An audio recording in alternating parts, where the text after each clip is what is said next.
I'm James Hoefer. You'll have to forgive me. I'm no expert when it comes to doing videos, but Lutheran Core has asked me to share a little bit about a book that I just wrote and I'm very excited about. I'm a third generation Lutheran pastor. I'm married to Paula. We have 2 daughters and 4 grandchildren. We're just delighted in them. I'm also involved at this time in my life in probably more ministries than ever before. Hope Horn of Africa, Pinnacle House, Emmanuel, the Sisters of Mary here at Canaan in the Desert, my own church, Crucio, and a whole variety of things. But all of that has inspired me to write this book. But you have to understand right from the beginning, this is dangerous stuff, because you start asking a new author about his book and he will never stop talking. I think you've heard about the guy that people just didn't let talk anymore because all he did was talk about his new book. One time, people thought he changed because he went up to somebody and said, "Enough of me. Let's talk about you. What do you think about my new book?" They asked him once to a meeting and they were afraid he would talk about his new book. So they said, all we'll do is ask this new author to lead the opening prayer and then sit down and say nothing more. We will not give him the gravel or the microphone. So he had everybody stand up. He said, please bow your hearts and heads in prayer. Then he began praying, Heavenly Father, great God, creator of all, who has also written a very good book. So it's dangerous and it's true. I am excited about the power of healthy leadership because we are in a dilemma right now. We are in a situation where things have gotten out of control. This book is based upon a visual on the cover that I think is helpful. It's a metaphor that I'm trying to say. See, leadership is as I'm going to say in a little while, it's not an occupation or a title. It's certainly not a performance. People say all kinds of things about leadership, but leadership is a sacred relationship. And it affects people for good or bad everywhere they are. And I'm hitting the drum for that old-fashioned idea, that biblical Lutheran idea that we've kind of lost now, that's called stewardship leadership, because stewardship leadership are the most humble and stubbornest people you will ever meet. And they're healthy because they know they've been chosen. I talk to a lot of leaders. This is my friend Mark. I've known him his whole life. He's now CEO in Dubai. He's in the book. You can read about what he's doing. Pretty exciting stuff. But he tells me, James, I'm glad you wrote this book because I meet so many leaders, even Christian leaders, who have no integrity. We're in a leadership crisis right now. Today, there's a war of, as I'm reading here, our pro-choice environment says freedom is all about choices. The more choices, the better. But that's wrong.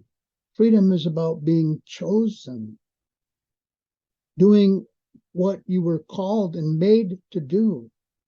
It's about having specific tasks. And those results radiate. And all of you have seen that. If you're watching this video, you understand what healthy leadership does. It builds more community and more healthy leaders. Today, we don't even agree what to call integrity.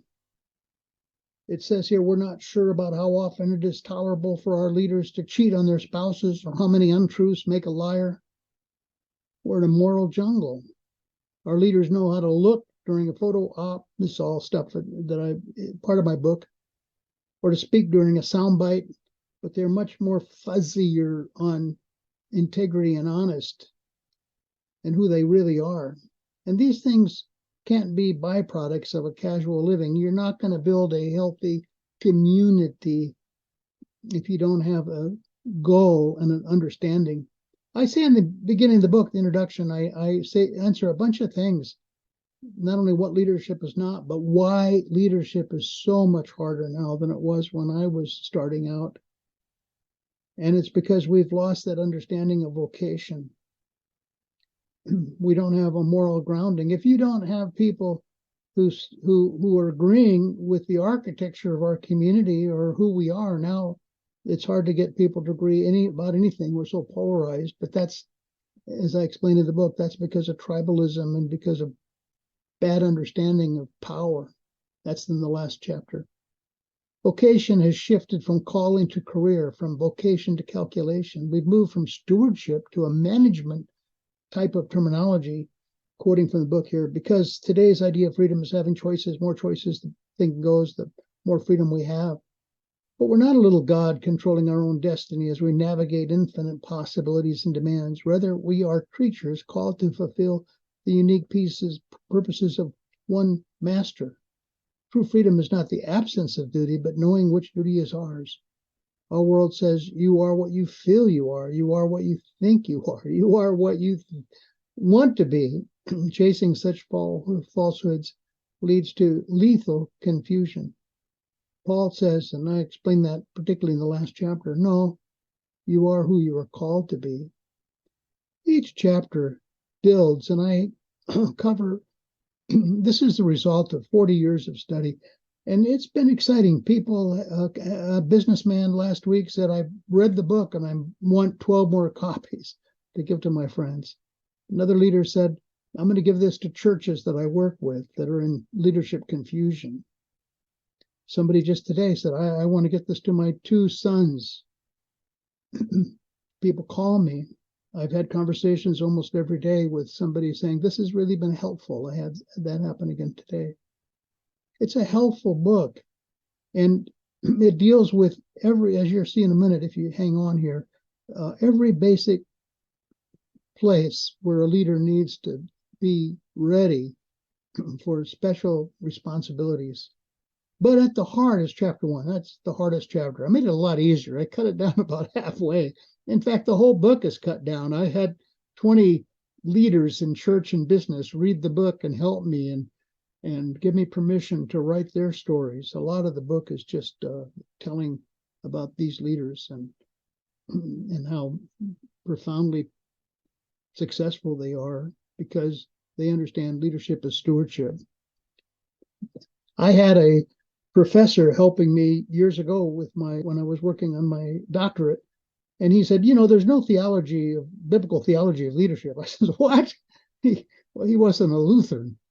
Lutherans understand the dichotomy of law and gospel and 2 kingdoms, and they understand, as Luther stressed, and Bonhoeffer helped so much in his brief lifetime, the distinction between office and person. You got to keep those things separate if you're ever to maintain healthy understanding. True leadership builds community, and we're released by our office, and we can say yes or no. We have every office has limitations, so none of us have to be workaholics like I often was in my early days, seeing no end to the responsibilities that came my way. We have freedom to laugh, freedom to say no, freedom to produce more leaders, because healthy leadership just builds leaders like crazy, whereas unhealthy leadership demeans and we lose people and they don't even want to try. So that's chapter 1, and there's so much more in here. I have to go quickly. The second chapter is worth the price of the book because of this diagram. When I realized that leadership starts by having fresh vision, and you start by being a priest, not a prophet, not a king. That's later. You always start by listening to God, listening to one another, discovering who you are and what's the situation. And of course, that never stops. Most of the chapter is about being a priest. But if you know how to be a priest, you can be a prophet, and you can be a king, and you can get things done. The third chapter is one I stressed to men in my church just last week because everyone understands the need for integrity. The word integrity comes from the word integer, which means one. David prays for a one heart.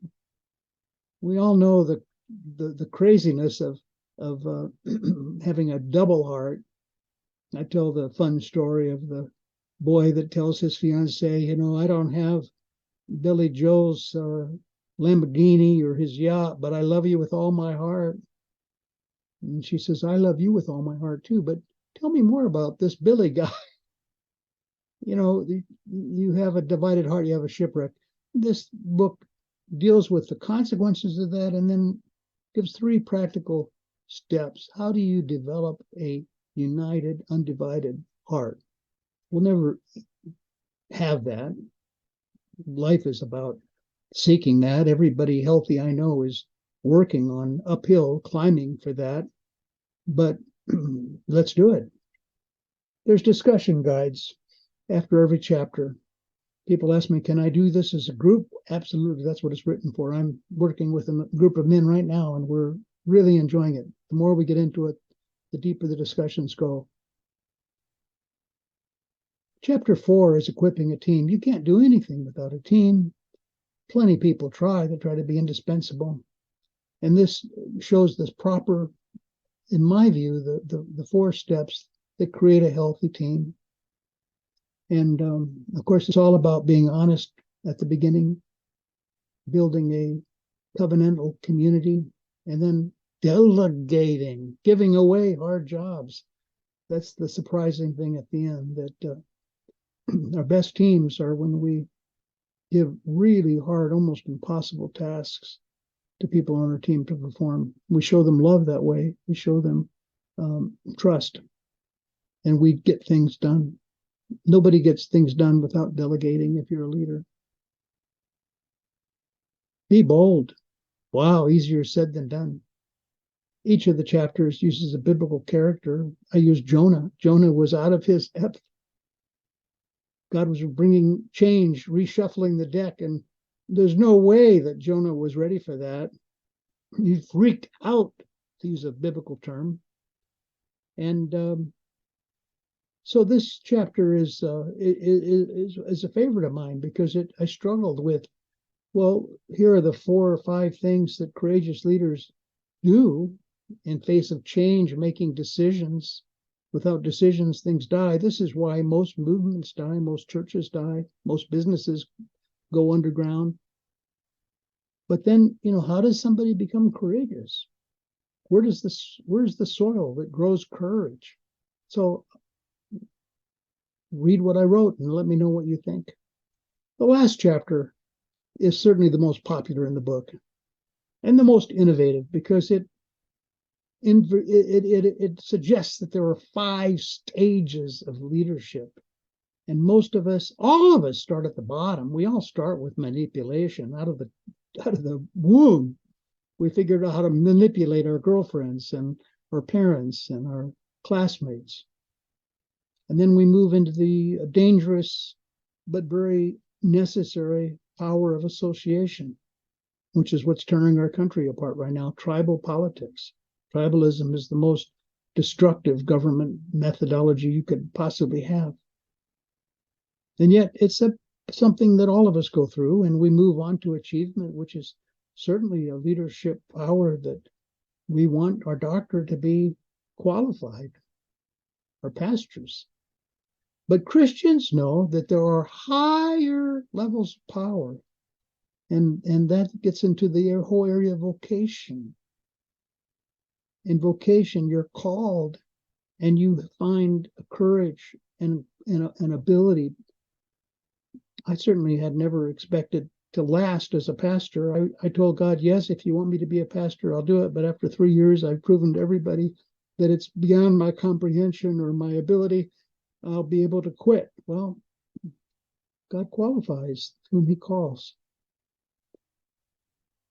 I have, to illustrate the difference between just achievement and other powers and volunteers, I share how dangerous it is for a congregation to depend on volunteers.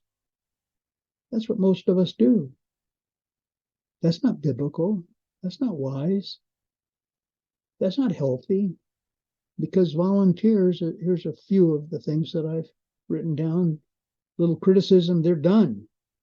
I didn't come here to be criticized, but somebody that's called welcomes criticism. Thank you. I'm doing it for Jesus. I want to be better. Somebody that volunteers taking their turn. It's not my turn anymore. Somebody who's called, it says, God's called me into this, and it's a privilege to be part of it. And so I wrote a whole bunch. You have to buy the book to find out what they all are. But beyond vocation, there's the power of renunciation. Paul knew that. The whole book is based upon the Apostle Paul's call to be a steward. He understood that his leadership was stewardship. So did Martin Luther. And in his Freedom of the Christian Man, he gives this wonderful discussion of vocational power and renunciation power. The Christian is perfectly free, Lord of all, subject to none. I have power of my vocation to walk around. I have all these rights. Nobody can stop me. God's called me to be this father, this pastor, this businessman, and he'll help me. But also a Christian is perfectly dutiful servant of all, subject to none, subject to all. And that's the exciting part. And I hope that when you finish reading this book, you'll be as excited as I am. I mean, the church that's growing around the world is the churches that knows the power of renunciation.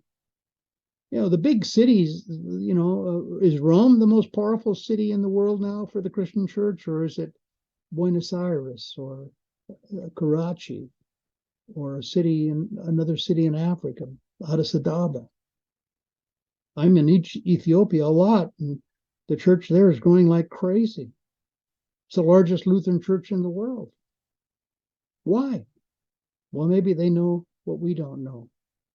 Renunciation solves the riddle of power. Power, as I explain in this chapter, always has a pushback. Power of personality, somebody else comes up with a better personality or fights you. Power of real estate, power of property. You name the power, and you're going to get another power that comes along.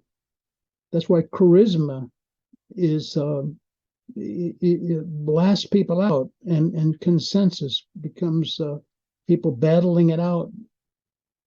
But the power of vocation is healthy, and then once in a while, as a vocational called person, not as a doormat, but as Christ leads, as he did Paul, you say, I'd rather give up anything than my power to give up my power on occasion. Every time you forgive somebody, by the way, you're giving away your right to get even. There's no forgiveness without the power of renunciation.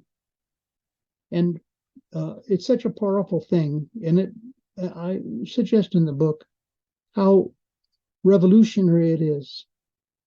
It literally changes the game and creates opportunities where you wouldn't have it before. Sometimes when I'm trying to deal with somebody, it doesn't care what my title is or what my status is. But if I say, could you help me? Oh, all of a sudden I've given my power away, but often that my relationship has never been better. I indicate in the book, people don't know you love them. Husbands, your wife don't know that you love them when you give them chocolate or flowers. They like it. They know you love them when you make a sacrifice, when you renounce your right and you're at their bedside when they're sick, or you go with them losing a conference, but you are with them to see your son or daughter in an athletic competition that's really important. Kids don't know you love them because you shower them with things. They know you love them when you make sacrifices. I share in the book, it moves a lot of people. It still moves me that when I was 7 or 8 years old on a fishing trip, my father used to love to fish, but now he just loved untangling lines and baiting hooks for 6 children in Arizona. And after a long, sweaty day, he said, hey, it's time to get back in the car. We're done. But I cried because even my baby sister caught a fish. I said, everybody caught a fish but me. And I pouted. And my dad had every right to say, I've been more than fair. Get your blankety blank in the car. But I'll remember till my dying day, instead, he said, we're not going home for another half hour until Jamie catches a fish. Well, in half an hour, I still hadn't caught a fish, but it didn't matter because my father had caught me. The power of renunciation, giving up your rights. If you think of the history of the world, that's how the church grew. That's how you know you're loved. That's the heritage you want to leave your family. And so the whole book is about the leadership of that stewardship. Stewardship is leadership. And I encourage you to get a copy, get with others to study it, give it away. You'll be blessed. Thank you so much for your attention.